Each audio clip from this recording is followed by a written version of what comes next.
Waalaikumsalam warahmatullahi wabarakatuh. Kembali lagi bersama saya Hafiz Marsal di program acara Santri Bicara, yang pastinya di channel YouTube Siaran Santri. Pada kesempatan hari ini, alhamdulillah saya sudah datang di salah satu tokoh di Depok yang sempat ramai juga dibicarakan di kalangan warga Depok, yaitu adalah Bapak Sekda, Pak Hardiono. Apa kabar, Pak? Alhamdulillah baik, insya Allah. Pak Hardiono, gimana nih Pak rutinitas Bapak di Sekda ini setelah menjalani pilkada di Depok? Saya salam dulu ya Pak Ya, ke boleh, Pak. kawan-kawan ini. Assalamualaikum warahmatullahi wabarakatuh. Perkenalkan saya Hardiono, Sekretaris Daerah Kota Depok. Silahkan dilanjut Pak, gimana Pak? Ya, rutinitas Bapak nih Pak setelah menjalani pilkada, Bapak sebagai kemarin PLT ya Pak? Tidak, jadi saya tempo hari sedang melakukan penjajakan untuk ikut konstelasi pilkada di Kota Depok gitu. Dan itu masanya adalah sampai dengan sebelum pendaftaran. Oke. Nah, sebelum pendaftaran itu saya ya alhamdulillah mereka para partai politik memilih kandidat yang lain begitu. Jadi memang mungkin sudah perjalanan saya seperti ini. Jadi akhirnya saya kembali lagi kepada posisi saya sebagai sekretaris daerah, sebagai seorang birokrat begitu. Pak, dalam arti kalau sekretaris daerah itu yang membisiki Pak Wali Kota dong Pak? Jadi sebetulnya sekretaris daerah itu adalah membantu membuat kebijakan-kebijakan yang ada di pemerintahan Kota Depok, ya, karena sekretaris daerah juga tidak bisa bekerja sendiri, tetapi memiliki 3 asisten dan juga memiliki 6 kepala bagian. Nah, disitulah nanti asisten masing-masing membawahi beberapa dinas-dinas, terutamanya mulai dari perencanaan, kemudian pembangunan, gitu, evaluasi, monitoring dan evaluasi, kemudian kita lakukan semacam itu gitu ya. Kita buat perencanaan selama 5 tahun. Apalagi sekarang kan kondisinya baru selesai pilkada, maka harus ada RPJMD yang baru, kemudian ada visi dan misi yang harus dimasukkan di dalam RPJMD tersebut gitu. Pak, kita balik lagi nih, kita lihat dari aspek terjang Bapak berkarir di Kota Depok. Ya. Kalau boleh tahu Bapak sudah berapa lama Pak bekerja di Depok? Jadi sebelum saya bekerja di Depok, saya sejak lulus saya kebetulan alumni UI. UI juga Pak? Saya alumni UI betul ya, angkatan tahun 79 ya. Fakultas? Kedokteran gigi. Ya, setelah itu saya ikut. Ini agak unik nih, kedokteran gigi bisa jadi sekda nih Pak. Nah itu Pak. Jadi ini saya sedikit ulas ya. Jadi saya bercerita, saya mendaftar ke Kementerian Kesehatan, ikut cash program 2 tahun, langsung dengan instruksi Presiden, saya berangkat ke Timur Timur. Oh, Timur Timur. Timur Timur itu saya. masih jadi provinsi di ini ya? Provinsi, salah satu provinsi di Indonesia begitu. Kalau sekarang posisinya udah luar negeri kan. Nah saya berangkat ke sana. Volunteer Pak? Ya, bersama dengan tenaga medis, kan kebutuhan di sana cash program itu dalam rangka kekurangan tenaga medis ya, untuk mengisi provinsi terbaru kan yang di sana. Tahun berapa itu Pak? Itu saya berangkat 85 dan berakhir sampai dengan 87 di sana. 2 tahun saya di sana, cuti cuma sekali gitu. Kemudian saya kembali ikut pendidikan spesialis, saya tes di FKG UI RSCM itu, kemudian saya diterima sebagai kandidat spesialis bedah mulut. Kemudian saya ikut di sana pendidikan selama 6 tahun. Okay. Nah, setelah 6 tahun, kemudian saya melamar di sana. Kebetulan jabatan di sana adalah posisinya adalah untuk struktural. Oke. Jadi saya dari awal Bukan tuh terjun ke praktek gitu Pak. ya praktek ya, akhirnya saya praktek di luar lah. Jadi ketika di pemerintahan saya struktural sebagai kepala diklat medis, kemudian sampai saya menjadi kepala instalasi diklat medis ya, kemudian sempat di sana saya ikut diklat pimpinan 4 atau dulu diklat adum administrasi umum begitu. Kalau sekarang PIM 4 itu setara dengan kepala seksi.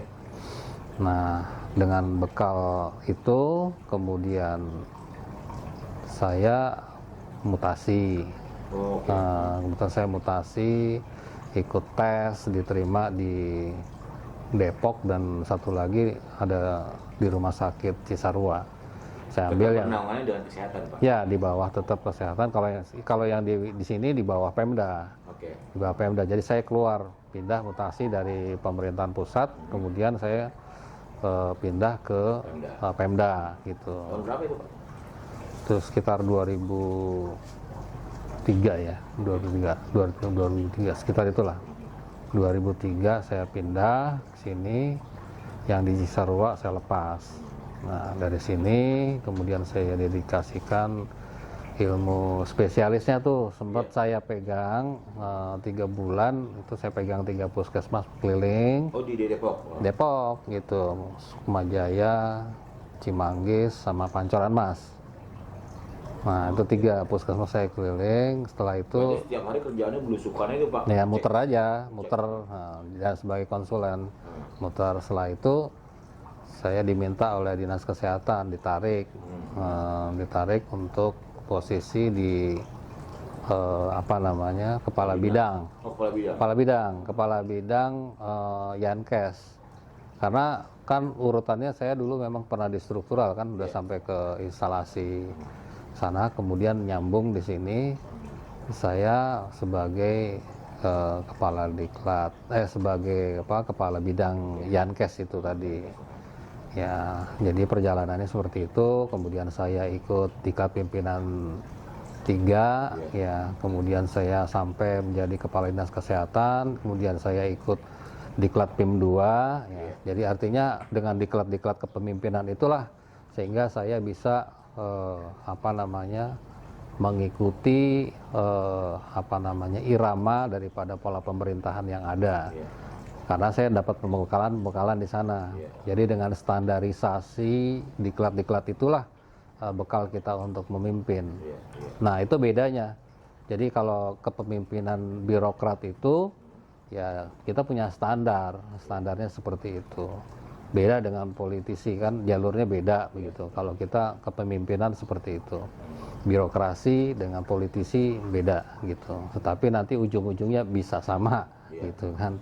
Ya, nah itulah kenapa saya dari klinisi backgroundnya, kemudian saya bisa masuk, kenapa bisa masuk ke struktural, karena ada pembekalan itu seperti itu. Dan mungkin juga jalan hidup saya, karena di awal saya masuk itu udah langsung ke struktural, bukan saya ke klinis. Bapak sebagai sekda ibaratnya nomor 3 yang ada di kota Depok ya. Ketika Pak Wali Kota dan Pak Wakil, karena kan mereka berdua ini kan berdampingan dengan partai politik ya. Nah mungkin ada kemauan partai politik koalisinya ketika mereka menjabat. Terus bagaimana tuh Pak Bapak sebagai sekda menyambungkan Pak, mengkonekkan antara satu dengan dua? Iya. Ya sebenarnya positioningnya kalau kita kan sebagai ASN yang tertinggi ya. Iya. Jadi saya sebenarnya mempengaruhi ASN ya. Ketika kemarin mereka melakukan pilkada antara D1 dan 2, mereka kan cuti. Nah, peranan saya di sini adalah netralitas ASN. Itu satu, dan bekerjasama dengan PJS kota yang ada.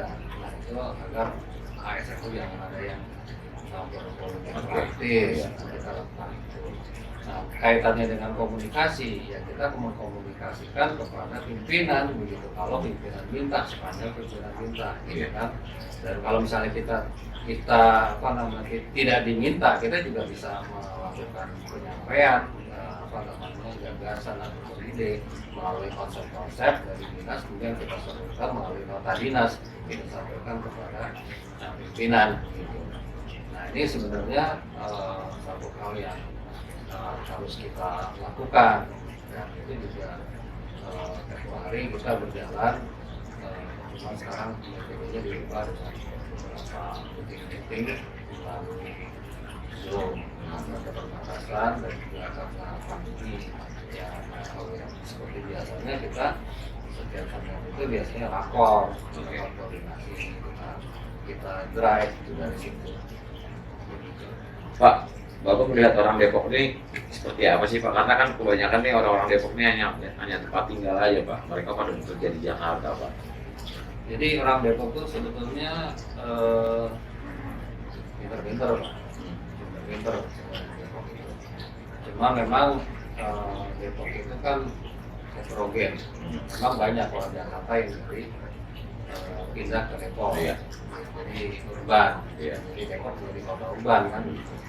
Ya memang rata-rata mereka itu bekerja di sana. Tapi untuk Depok sendiri, saya kira ini sudah termasuk bagus karena saya lihat indeks pembangunan manusianya itu Depok sudah nomor 3 se-Jawa Barat.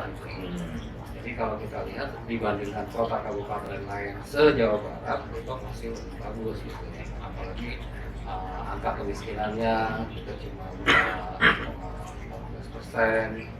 Cuma memang ada sedikit gap gitu kan, terutama antara pendapatan. Memang di sini angka penganggurannya kita akui cukup tinggi, sekitar 7% sebelum pandemi. Nah ini setelah pandemi kelihatannya angka pengangguran akan meningkat. Iya, benar. Begitu bisa diperkirakan bisa sampai 7 sampai antara 7-9%. Ini yang harus diantisipasi dengan adanya seperti itu. Selama Bapak menjabat sebagai sekda, pernah mendapat penghargaan apa juga? Saya sebetulnya penghargaan dari pemerintah pusat itu pernah mendapatkan siapa? Satya itu ya. ya gitu, seperti itu. Jadi yang mulai dari perak saya dapat, kemudian yang emas juga dari sport itu. Seperti itu. Kalau yang waktu di sekda, kalau karena memang di sekda itu kan lebih banyak kita urusannya masalah kebijakan. Kalau yang kelihatan untuk lomba-lomba dan sebagainya itu di dinas teknis. Iya.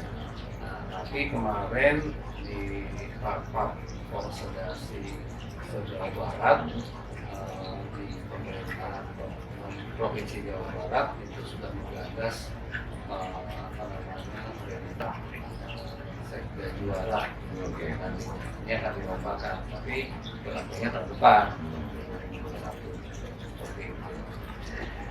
Ngomong-ngomong karir Bapak sebagai ASN, sudah berapa lama Pak di Depok tadi Pak? Sejak tahun 2003 tadi, 2003. sekitar 17 tahun. 17 tahun ya Pak. Tapi kalau ASN sendiri saya udah 35 tahun. Bisa dibilang orang Depok kali ya Pak. Pak, langkah Bapak setelah berakhirnya masa sekda,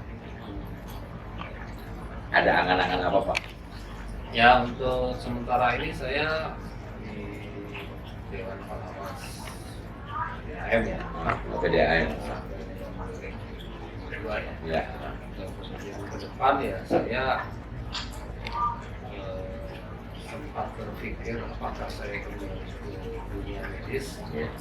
ataukah kita atau saya ke arah yang lain, apakah ke usaha ataupun ke dunia politik ataupun ke mana saja gitu, apakah ke keagamaan atau apa gitu kan, sosial dan sebagainya. Ya itu bisa-bisa saja, segala kemungkinan itu bisa dan bisa dikombinasikan gitu. Bukan hanya satu aspek saja yang mengambil. Ya misalnya kita ke dunia medis, saya memang bilang kondisinya seperti ini, bahaya. Kan? Jadi kelihatannya saya tidak akan kembali ke dunia medis. Tapi kalau Politik.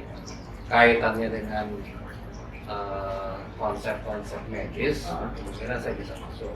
Kalau ke dunia politik bisa saja, karena dunia politik itu tidak terlepas dengan birokrasi. Benar. Karena Kalau udah ngelotok ya Pak. karena namanya pemerintahan itu ya sudah barang tentu dua. Kalau untuk di kota kabupaten sampai dengan provinsi itu dua. Jadi partisipasinya mengelola sebuah pemerintahan itu yaitu eksekutif dan legislatif harus berjalan bersama. Beda dengan di pusat. Gitu. Jadi seperti itu untuk posisinya. Jadi kalaupun misalnya di eksekutif tidak, ya harus di legislatif sehingga itu bisa nyambung. Pengalaman Connect gitu ya. Pengalaman saya selama itu kan, ya kalau pembahasan anggaran dan sebagainya kan ketemu dengan kawan-kawan di politik, di para politik gitu. Mereka ada di situ semua, gitu. Semua partai ada di situ. Jadi seperti itu Pak. Cuma masalahnya adalah apa mana yang mau dengan saya kan gitu aja kan. Ya, atau mungkin saya nanti saya tinggal dulu istirahat dulu sebentar, kita evaluasi mana partai yang bagus. Pak, melihat pandemi ini di Depok nih, selama Bapak menjabat sekretaris daerah kemarin kan sempat wali kota dan Pak Wakil kan cuti itu kan sempat angka di Depok ini kan melonjak tuh pandemi. Kemarin ngerjain apa aja Pak? Jadi begini Pak, sebetulnya saya itu di dalam SK-nya saja sebagai tidak terlibat langsung sebagai tim pengarah, tapi karena saya punya kepedulian, artinya saya punya background medis, maka saya juga harus terjun. Apalagi kaitannya juga mereka nanti akan kebutuhan anggaran kan, kebutuhan anggaran pasti bicaranya dengan saya. Nah, saya memfasilitasi ketika rapat-rapat masalah anggaran, mana anggaran yang efektif dan yang tidak dan sebagainya. Kita bersama-sama dengan tim anggaran pemerintah daerah, nah kita menyeleksi di situ. Nah, kemudian juga kita menghimbau dengan berbagai macam media gitu kan,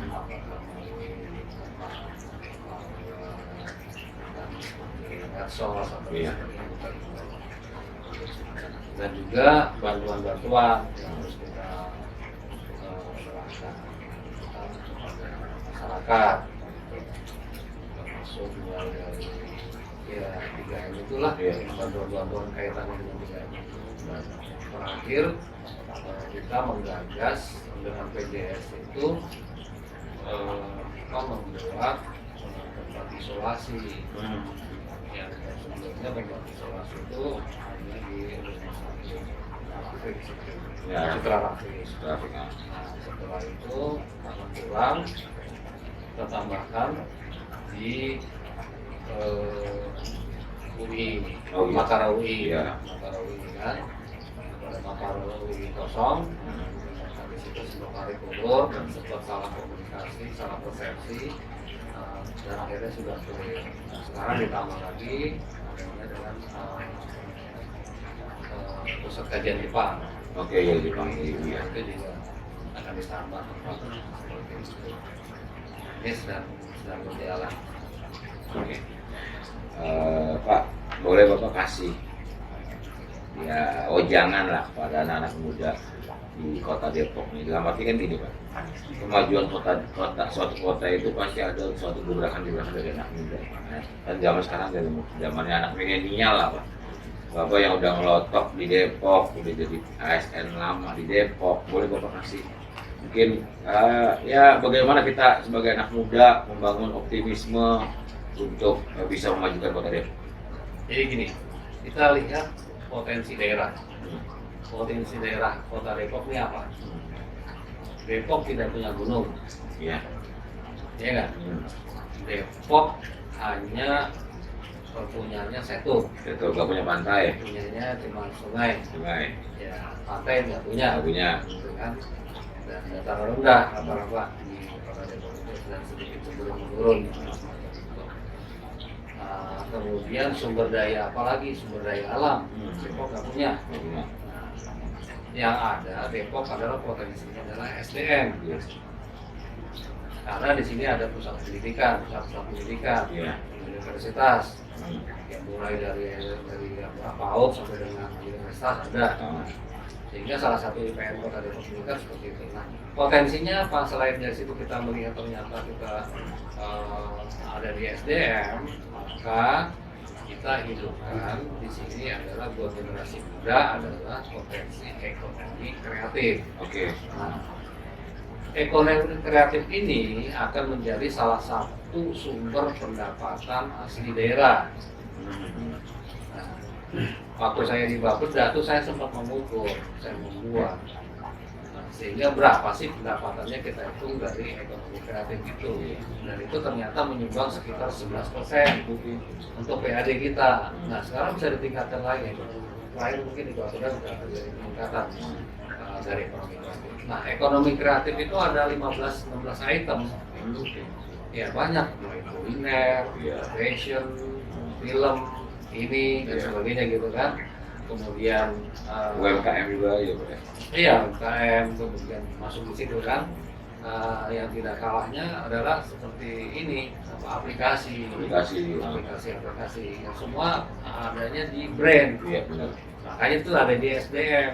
Nah, makanya untuk generasi muda perlu kreatif, kita menggunakan potensi yang ada di dalam diri kita, gitu kan.